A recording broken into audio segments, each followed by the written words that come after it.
Ethereum is getting closer to the debut of their upgraded network as decentralized finance continues to take prominence on Ethereum, and the promise of staking coming to the network will fundamentally change the economics of Ethereum, making getting that 32 Ethereum more attractive than ever. Now, before I break all of that down for you, just a reminder to always take your security seriously. If you have not got yourself a hardware wallet yet, then you are doing crypto wrong. The number one way that you can take control of your security and of your crypto is by having a hardware wallet. My go-to wallet is the Ledger Nano. It's super user-friendly and it provides top-of-the-line security. Click on the link down below to get yours today.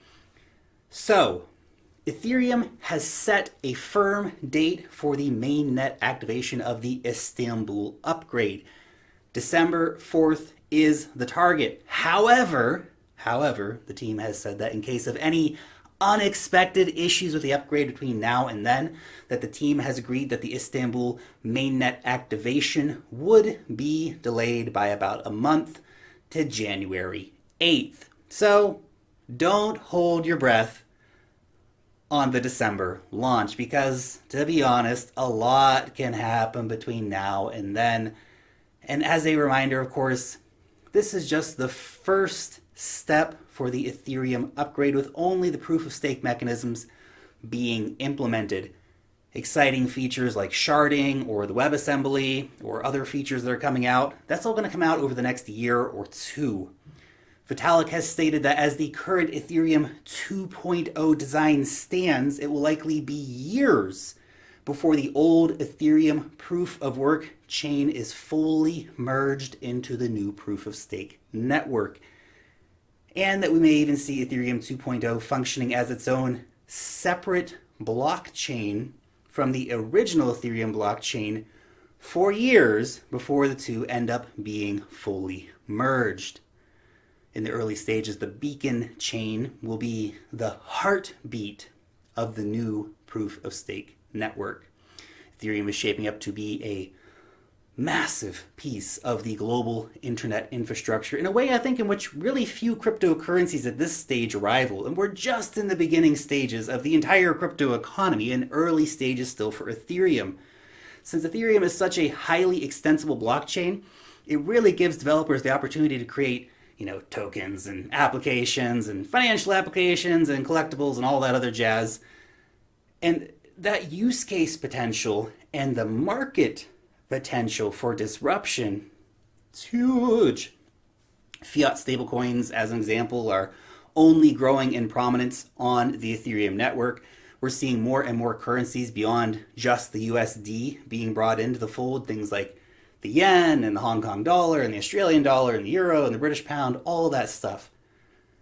And you know what? Transfers on Ethereum, they're cheap, they're fast, they're borderless, they're permissionless, and they're 24/7. The banks previously would take a few percentage points to do these kind of transfers.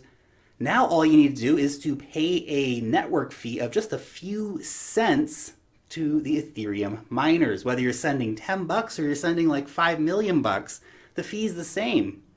Ethereum is quickly becoming a major fiat settlement platform. In fact, Tether now has a larger market share on Ethereum than it does on Bitcoin, and is increasingly growing on other blockchains too, like on Tron. Fiat on the blockchain is becoming a super powerful force, and the likes of Terra and Reserve and Dai, they are all taking it to the next level in terms of actual decentralized money. While it is still not a crazy user-friendly experience like you might experience with PayPal or something like Venmo, it is getting better all of the time. And much like any other early payment network, it takes time to build. But due to the high technology penetration that we currently have, this process is happening faster than it has historically ever happened before. The integration of Ethereum with Opera and HTC and Samsung are all part of what is building the roads for a game-changing money experience. Samsung, by the way, is one of the biggest companies in the world, and they have sold billions of phones, and they are supporting Ethereum. That says a lot.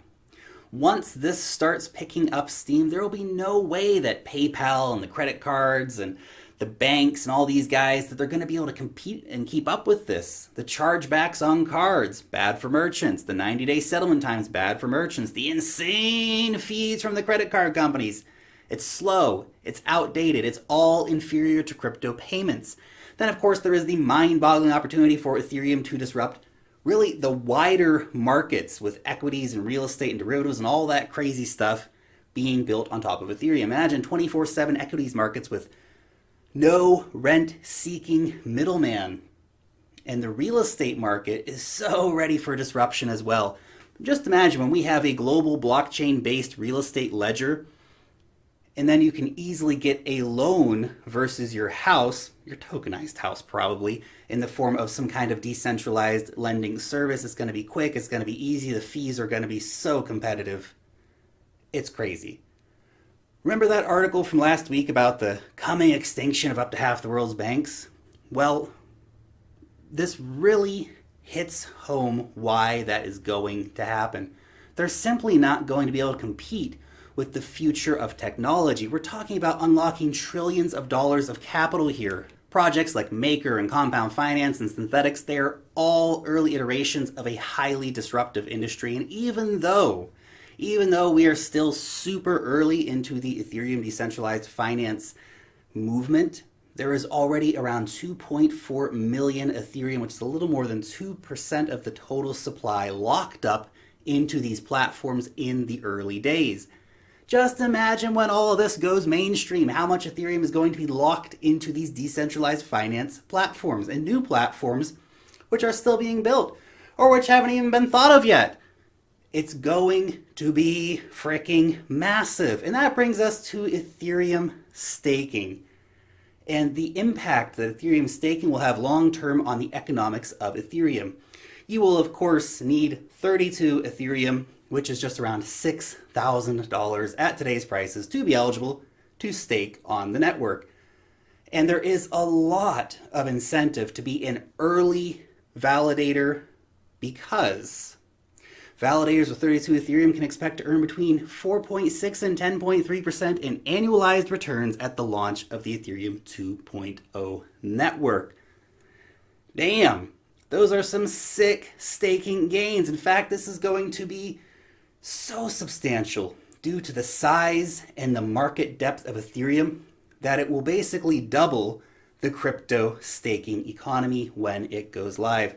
That economy, by the way, already accounts for around $8 billion a year in market activity. In total, there are currently around 109,000 wallets that are ready to stake, which is a healthy number. So those 109,000 wallets, of course, all have more than 32 Ethereum, which even if it was just a straight 32 ETH per wallet, and it isn't, some have much more, that would be around 3% of all Ethereum. And in addition to a set block reward, stakers will also be able to earn rewards from the transaction fees, which are currently estimated to be around 600 Ethereum a day at the current network demand, a number which will inevitably rise with the use of Ethereum over time.